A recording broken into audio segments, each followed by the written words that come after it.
Hey, what's going on, everybody? Welcome back to the Rockman Power Hour, a podcast where we talk to the most prominent people in pop culture.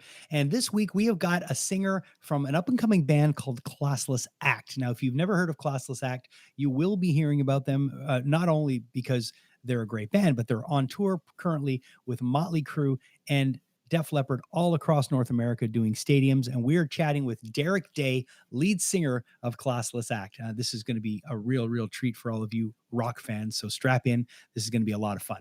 Right out of the gate, we would like to thank our sponsor, Heartbeat Hot Sauce. Check them out. They're a hot sauce company out of Thunder Bay, Ontario. I'm holding up the Blueberry Habanero. It's one of my favorites. And what I love about Heartbeat is you've got the meter on the back that'll tell you exactly how hot the sauce is. So if you check here, this is a little over a medium. So will not grill your palate to death when you put it on, but it will add quite a bit of spice and quite a bit of flavor to anything you're making. I love to put this on my eggs, on a sandwich, anything, even blueberry pancakes. Give it a bit of a kick. So check it out, heartbeathotsauce.com. And if you use my promo code Rockman20 right below, you'll get 20% off your entire order. Let's bring in our co-host, Ryan Stick. Now, Ryan, I know that you are a big fan of Classless Act. You checked them out just before when I said I was going to be doing this, and you were like, "Oh, let me check this band out." And you've been listening to them for weeks, have you not? Oh, absolutely. And I love the fact that they brought back that whole kind of what Poison used to do with their music videos. They kind of like bleed into each other just a little bit. Yeah. And this one, their music videos have like a storyline going on. And it's I gotta say, right out of the gate, I see a lot of bands that kind of like try to live in that genre and don't pull it off. This singer in particular, he is kind of like the love child of Sebastian Bach and Tommy Lee when it comes to that energy and enthusiasm. And even watching him listen to you, like seriously, everybody watching on YouTube, just he is interesting. Even his listening face is interesting. I loved editing this interview. It is so rad. The band is rad. The guy sings great. And that's all I got to say about that. He's a great kid, and I think he's what comes through is his enthusiasm for what he's doing right now. You could tell that he's excited just to be playing music and to be on tour with, two of his heroes, Motley and Def Leppard, and he clearly is a fan of both.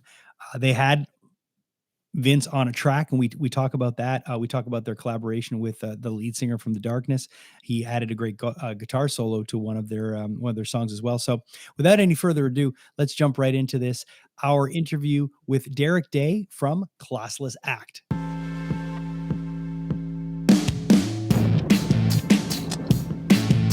Why would I mind? You're in a hotel room. That's where you should be. You're on fucking tour. Freaking tour, my man. Are you on the road right now? Yeah. So when's your next date? Tomorrow. So are these guys doing like day on, day off kind of thing, or do you have a couple of days in between, or how does it work? Sometimes it's a couple of days, but it's mostly day on, day off. You know, like like most states. And so you're on the crew Def Leppard. I mean, you must be losing your fucking mind. Yeah. Yes. Slowly but surely. How much fun are you having? I mean, this is listen. First off, thanks for coming on the show. I really appreciate it. It's kind of like a double-edged sword for me, this one, because I work at a radio station in Montreal that's, started playing the song. Then I was offered to chat with you for my podcast, which for me, I was really, really happy about, because when I first heard that song, I'm like, who the fuck is this band? Because you got to understand, man, real rock and roll bands nowadays, there's not many of them out there. Right. Absolutely. This band formed out of necessity, actually, for each of us. We're like, we got to do it. Well, you know what? Yes. And as rock fans, it's always like, I feel like that, like a Simpsons meme where I'm like the angry guy yelling at a cloud, because I want my rock and roll like it used to be. And it's not that it has to be old. It just has to be done right. And you guys do it right. Oh, heck yeah. Thanks, my man. Look, we try. I don't know. I think you do more than try. And I think you know that. I mean, if you look at your, just the quotes of support in the press kit were mind blowing. I mean, you got Crew in there, you've got The Darkness, of course, you got Justin, you've got Jane's Addiction, and then every rock outlet just singing your praises. Does that feel good for you guys? Oh, absolutely. We're just freaking honored. We can't believe we get to like know these people or even like get to meet them at points and work with some of them. And yeah, I mean, it's we're hope, you know, we tread a thin line here. We want to make sure we don't mess up and do some weird, you know, like non-awesome rock type things. Well, I think you're, I mean, when I listen to the record and I love, you know, I just love, not only do I love the title of the band, but I love the title of the record. It's just like, it just lays everything out. Like, you know, like this is like, welcome, like here we are, you know, it's like, it's an introduction to this band. But what I like is that it's just the energy just comes across. And I haven't seen you guys live, but just judging by the videos and judging what I've seen, I mean, there just seems to be this crazy energy. Did you guys kind of know that that was going to happen the minute you got into a room together? Like when you guys first got together and started jamming, was it like, oh shit, we've got something special? Absolutely. When the final, you know, this band has been through a few different members and stuff. Right. And when we finally settled, when we got the fifth person, when we got like the actual, like, boom, it was like electric. We're just super excited. I can only describe the feeling as, you know, feeling like you're just 4 years old again. You're like, this is awesome. This is great. Like super young. And so all that energy comes from a lot of youthful, you know, play. When did you figure out that you could sing like you sing? Because you're a phenomenal singer. When did you figure that out? Like, do you remember the exact time? Was it because, you know, was there someone that guided you that way? Was there someone that influenced you, and maybe like a family member? Like, well, tell me about the journey of you finding your voice. You know, it all started, I was a guitar player first. And like, I just wanted to be a guitar player. I was a huge fan of Clapton ever since I was like 10 years old. And like, I did this like elementary school, what do you call those? Talent show? Talent show. Yeah, exactly. And I won. Well, I was one of 5 kids that won, because it's like, you're all winners, right? Oh yeah. So it doesn't speak well to my credibility. But during the show, I played like a Jimi Hendrix song, and it was instrumental. And like, but there was a mic there for announcing people, and it was at that moment I was like in the middle of a song. I didn't plan it. I was just like, I know the lyrics. I'm just gonna start singing. So I brought it, and I was playing the chords, and I was singing, and I realized then, like, this is really fun. Like, this is awesome. I'm like interpreting music in 2 ways, and this feels more like real and more straight to the point and from the heart. And I wasn't a good singer, but I was singing high like I do now, and hitting the notes. And that's when I realized also, like, doing singing and performing in general involves a lot of spontaneity and a lot of surprises to yourself. And that's why I like music is like the coolest. And right after that, I realized, okay, I can do this and this at the same time. Why not go to the streets and try to make some money? So I've been performing in the streets of LA for like 10 years, and just in Santa Monica and on Third Street Promenade. That's right. Yeah. So I've just been doing that and like making money and paying bills with it. And ever since I was a kid with my dad, and then even past that. And that's how I think I built the strength, you know, the muscle, because it was like 3 days a weekend, 6 hours a day, maybe even 8 hours a day, like 2-hour sets. And it was like a whole 10 years. Because, well, there you go. And that work that you put in, now that you're telling me all of that, because, you know, I'm a vocalist, but I mean, I don't sing as much as I used to, but that is exactly what separates, you know, a good vocalist from a great vocalist, is the work that you put in and the muscle that you're working. And, you know, when you're working in those kind of situations where you're a street musician, spontaneity, you know, you're talking about that light that goes off when you grab that microphone during the talent show. That's the kind of stuff that if you follow that path and you really put the work in, you get guys like me who are like, well, how are you such a great singer? Well, there's a journey that got you there, you know, and you can hear it when you sing, because someone can't just, you know, open their mouth and sing like that. You have to have put the work in. No, absolutely. I totally agree. And it was all fun too. Like, it didn't feel like work, but a lot of the time it was a lot of muscle building, and also taught me how to like keep people from going to the movies and to the restaurant they made plans for. So it was like a lot of rolling on the floor and jumping up and look at me. And it was like perfect to like set up, you know, how to perform on a stage and give energy. Yeah. You know, rock and roll is very much a young man's game. Woman's game too, but it's a young person's game. I really think that, you know, when you catch young vocalists when they're starting out, a lot of the time there is that energy that I don't want to say it goes away, but it will kind of taper off as they've kind of proven themselves. But all the stuff you're saying about, like, you know, going that extra mile. It makes me think, and when I've watched, some of you performing in videos, and that's why I can't wait to finally see you live, is that it reminds me of Mike Patton when he joined Faith No More. When he, and it's funny because I just had Billy Gould on the show, and we were talking all about, the beginnings of that and how their early shows were very energetic. I mean, it was like, they were like workouts. It seems to me that it would exactly what a Classless Act show would be. It would be that kind of a thing where it's just a full out fucking CrossFit fucking performance. Is that what it is for you guys? CrossFit. I mean, literal kickboxing against each other. Some Brazilian jiu-jitsu in there. Yeah, no, but absolutely, like, you have to experience a Classless Act show because we're all having the time of our lives, and we're just running around, and the more space, the better.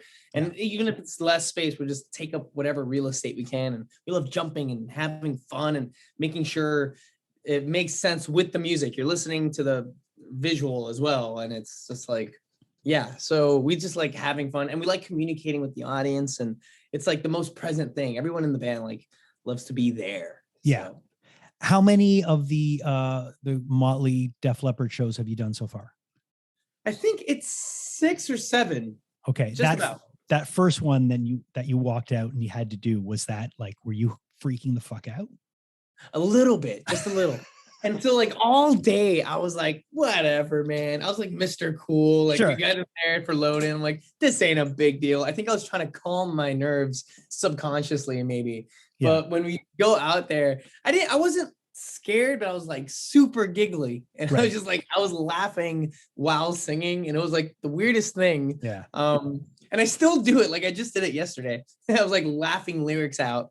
And it's just because it's ridiculous. You're looking at this crazy thing and you're like, you're singing to it. And like, whether it's 2,000, 4,000, 10, 20,000 people, and it's varied to that extent.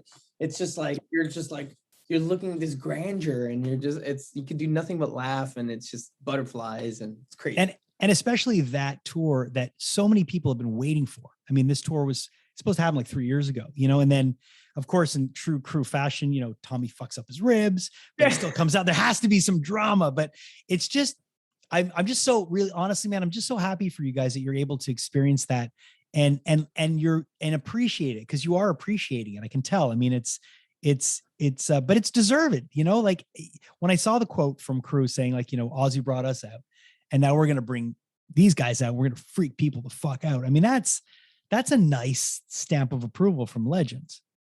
Oh man, I know. I just agree. I mean, Tommy, Motley, we owe them our lives because they're just giving us a chance. And everyone backstage, like Bret Michaels from Poison, Joan, and everybody's super nice to us, and they're offering us pieces of advice, and it's so cool. It's like awesome. Yeah, Bret Michaels.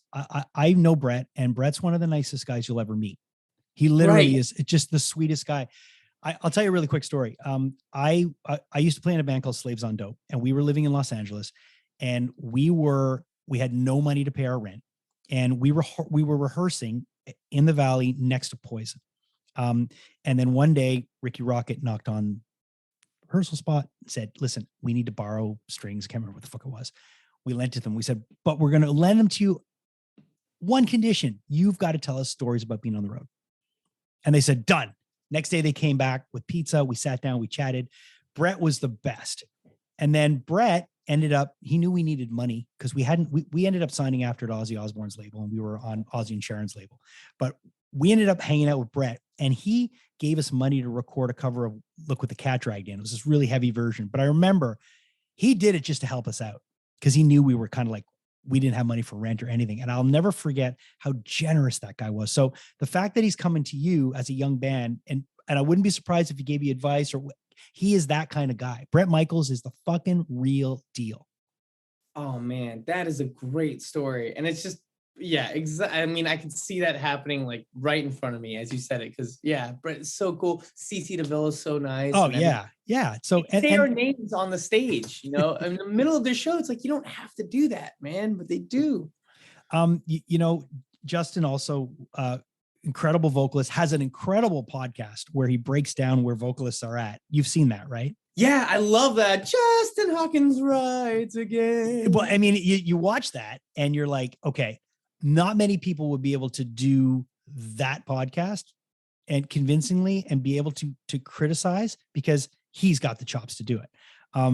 So in a roundabout way, when you got a guy like that who's able to, I don't want to say pick apart vocalists, but be able to like criticize vocalists from a very, very respectable point of view, sing on your record, that obviously says that's like a stamp of approval for you guys too. Oh, absolutely. And you know what? He actually didn't do vocals on the record. He just played a sick guitar solo. So he just did. He didn't sing on it. He just did. No. So he was just like a great lead guitar solo. And we actually had to put a disclaimer like Justin does not. That's what I thought, because I'm listening to it. I'm like, and all these people are like, no, he's. I'm like, there's no way that's one voice. No, yeah. I mean, so he did. So on the single, it's him playing. It's him doing a guitar solo. Okay. Yeah. So, but still, he's not going to be involved with something if you guys suck. There's no way. Absolutely. No, we reached out to him just to write music. And and over time we developed a friendship over WhatsApp, and we were just kind of buddies. And that's when we were like, hey, you want to do a solo? And he's like, sure, you know, as a friend. And it was really cool. And it's so cool to write with him because he's super witty, really smart, really funny, but he's critical. But he's not a jerk. He's not judgmental. No. He'll when you watch that podcast, he'll criticize vocalists, but in a very respectful way. But he just kind of says it like it is, from a point of view of a singer, which I think is really cool. And absolutely, also a fucking monster guitar player. Oh, he's insane. He knows every technique backwards and forwards. It's crazy. So you're still playing. Do you play live as well with the band? Do you play any guitar with the band at all? Or is it? I don't play live with the band. I think we just got a great freaking puzzle right here. And but you can rip on a guitar as well. I can shred.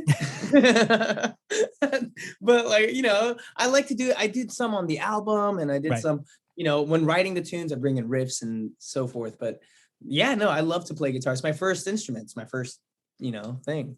Right. The album opens up with the song Classless Act. You've got Vince on there. I love Vince. What I like about Vince is he's unapologetically Vince Neil. He doesn't give a fuck what you think. He's just going to come out and do his thing. Was this last time, like that first show, was that the first time you got to see Crew live, or had you seen them live before? I've never seen him live before. Some of our members in the band seen him a few times, but like the first, I've now seen him about 5 whole times. Right. And how does that wash over you when you're watching Motley Crue for the first time? Can I say the F word? You can fucking swear as much as you want. It's freaking awesome, man. It's like Vince, you could see why they can sell out stadiums, because they got the audience right there. And they're just first of all, the actual stage plot, and they're like, it's just incredible. What a show. And there's a theme to it. And I think it's a post-apocalyptic theme for this one. And it's just like crazy lights and explosions, pyrotechnics and all sorts of things. And it's huge. And they make it a big point. Like, we're huge. And like, of course the songwriting is amazing and everyone's killing it. And Vince is killing it. Like, he really is. He really is. He's really kicking ass, way better than he was 10 years ago. He's just kicking ass. Oh yeah. Yeah. He really, really is. And the fact that it's funny because I'm from Montreal, and there's a Montrealer, his name's Fred Cajon. He's the guy that he designed that entire tour. He designed that stage, and he was telling me about it. He goes, you're going to freak out when you come. So I'm supposed to come to Toronto to see this. And he goes, you're going to freak out when you see this whole thing. And he goes, you don't realize. And he was showing me pictures on his phone. And he was the one that told me, like, Tommy hurt his ribs. I'm like, what the fuck? Yeah. And they're like, yeah, man, Tommy hurt his ribs. He fell down. I was like, what? And I knew this a week before it happened. Okay. I knew it a week before. And he's like, what are they? He goes, they've got Tommy too. And I was like, Tommy too. And he's like, Tommy Clufettos. So I was like, oh, because I've seen Clufettos play. And I mean, he, if you've got to have a backup. Yeah, that's the guy. He plays with Ozzy. Plays with Ozzy, plays with Sabbath. He's the man. So let me ask you something. Derek falls, breaks his ribs. Who's Derek 2 for you guys? Who would come in? Who would step in? Or would you not be able to do? Who would you have step in for you if you had to step away for a minute? I would ask Justin Hawkins to do it. I was gonna say because, man, like when I first saw The Darkness play, I was like, yeah, you kind of remind me of him in a very flattering way. So thank you. Yeah, freaking Permission to Land album is like one of my favorite albums ever. So I was just like, I love that, man. You've got an enthusiasm that just like it bounces through the screen and just kind of grabs me. When are you guys going to be able to play your own shows? And is there a solo tour coming up? Are there dates? Are you coming back to Canada? Are you going to, is any of this stuff in the works? Yeah, absolutely. You know, it's funny. You probably already know, but we have some headline shows in Canada, like this in a couple, but it's in Toronto. I know it's not close to Montreal at all, right? No, well, it's about 6 hours away, but I'm telling you, when you do play, have you played Quebec or Montreal yet? No, not at all. Oh man. Never been to the country. I've always wanted to. It's gonna fucking freak you out. I mean, people that come, Montreal audiences are just nuts. But I mean, this podcast goes everywhere, so it doesn't really matter. But more importantly, your own dates, like, are you excited for that? Where you can have, because how much time do you guys have now when you play? Like 25, 30? Like 18 minutes. Right, exactly. And if you're late, it's down to 14. It's down to, Oh, there's no fucking around with that, right? No, not at all. Yeah, you could get booted off the tour if you're messing around. Oh yeah. So when you guys are able to go and play like an hour and a half, are you stoked for that?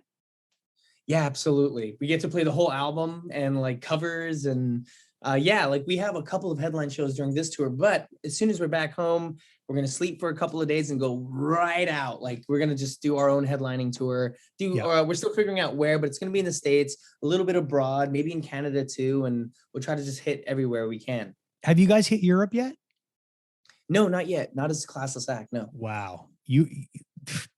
First of all, the UK, you have no idea what's going to wait for you guys in the UK, man, because they're going to grab you guys. I'm excited to be talking to you now, because in a year I'm going to be talking to you and you're going to look a little bit more ragged and you're going to be a little more like, oh fuck, because you guys are going to work like crazy. I'm telling you, there's going to be a demand for this band. I don't want to keep you too long because I know you got a lot of stuff going on, but tell me a bit about the song Made in Hell. Cool. It does stand out a little bit on the album. Cool. Awesome, man. I like that song. That's the song I brought in. And I played guitar on that one, lead guitar. There you go. See, I knew there was a reason I had to ask you about that. So tell me a bit about that song. Yeah, it's just a song about a terrible person, the worst person I've ever met. Not really ever met, but she's pretty mean. And it was written rather quickly, and it's a step in a direction where I'd love to see Classless kind of rock towards a little bit more. Something a little fun, goofier, laughy, maybe a little, you can move your hips to a little bit more. And it's just like, it's definitely more of my influences, stuff from the 90s, maybe a little 70s. And it's just a fun little thing. Dude, thank you for taking the time to chat. I can't wait to meet you. I can't wait to see this band live, and continued success, man. You guys you're getting I think you're making all the right moves, and I think you're getting all the right pats on the back from the right people. So just keep your head on straight and just keep kicking ass, man. I'm excited to see where Classless Act's going to go. Thanks so much, Jason, man. I had a blast talking to you. I hope we can chat soon. We will. And thank you for having me. Yo, dude, I mean, honestly, the minute that I got the press release from Sarah and from Looters, I was like, I need to talk to that band. We just started playing their song on the station. Like, this band is rad. And I'm usually pretty good at picking what's gonna, and I was like, no, man, this is gonna fucking hit. So cool. And I do like the record a lot. I really, really do. Thank you, man. Solid. This is, you only get one debut record, Very true. Very true. Keep kicking ass. Keep your nose clean. I'll talk to you soon, man. Yeah. Okay. Bye. See you, man. Take care. Yeah. Just out of recommendations, I really think the song "This Is For You" is super good. So good. I love the song "Classless Act." There's this moment in the music video where he jumps off a table and kind of lunges towards the camera, and I'm just thinking, as someone who's produced a lot of stuff, there must have been a little part where the directors and producers must have been shitting their pants a little bit watching him do this stunt. I'm sure that they're not like, okay, and let's take it again. Make sure you jump off the table even more dangerously this time. Like, I'm sure it was a spontaneous, in the moment thing. And I think he's the kind of kid that's going to be giving it his all, and throwing it all on stage. And we chat about that, about how this band is one of those live bands that's just going to leave it all on the stage. And I'm looking forward to seeing them. They were actually in Montreal, and it was during the weekend of Osheaga when we were working, and it really bummed me out that I couldn't get to see them. But next time they're here, I am there. 110% I'm there. Well, I wasn't disappointed till now when I realized that I missed Sorry. them too, because I was working Osheaga, but it was mainly editing in a press tent. So they're like, "How was the festival?" And I'm like, "Had a great tent." And Tent then was there's great, this and there was joke, unlimited set. There's a limited supply of Coke, right? Not yeah, that and kind, there but Coca-Cola. Coca-Cola, yeah, okay, dude, seriously, this is this is a true story, and I texted Melissa, my wife, this right afterwards. Um, I'm like backstage and in the press tent, and theoretically speaking, of course, some celebrities will be walking by to be interviewed. That's where they go. But I messaged my wife saying, "Remember that episode of The Simpsons? Hello, Homer. I'm George Harrison. Oh my God, where did you get that brownie? Oh, there's a whole plate of them over there." That's exactly the way I was when it comes to a bin of free Coca-Cola. Right. Regardless where the hell I am, I was so excited that there was free Cokes all day. I know, me Yeah, too. Every time I went to the media tent, I was like, "Oh, there's a Coke Zero. Let me grab one of those." yeah, And yeah. my heart was going to explode by the end of the day, but it didn't matter because they were free. But that's enough of that. We'll save that for another day. Next week on the show, we have the band Amon Amarth, and if you have ever listened to Viking metal, this is going to knock your socks off. We're chatting with one of the members from that band who are about to release a brand new album and heading out on a tour. So that will be a lot of fun. So Ryan, strap on, get your axe ready because we're gonna go Viking hunting after with Amon Amarth next week. Thanks again to Studio House Designs. I don't know about you, but I like this shirt so much that I wore it all week. I couldn't get it off actually. Same. So thank you to Studio House Designs. You can check out their wonderful stuff at studiohousedesigns.com. And of course, thanks to Heartbeat Hot Sauce. Check out their hot sauce at heartbeathotsauce.com. Great small batch fermenters out of Thunder Bay. And if you use our promo code Rockman20 right below there, you will get 20% off your entire order. Our thanks to Julia Kedzierski, our producer. Thanks to my co-host Ryan Stick, who's always there, making everything look sound and adding some great color commentary and great conversation. Thank you, my man. And we'll see you next week on the Rockman Power Hour.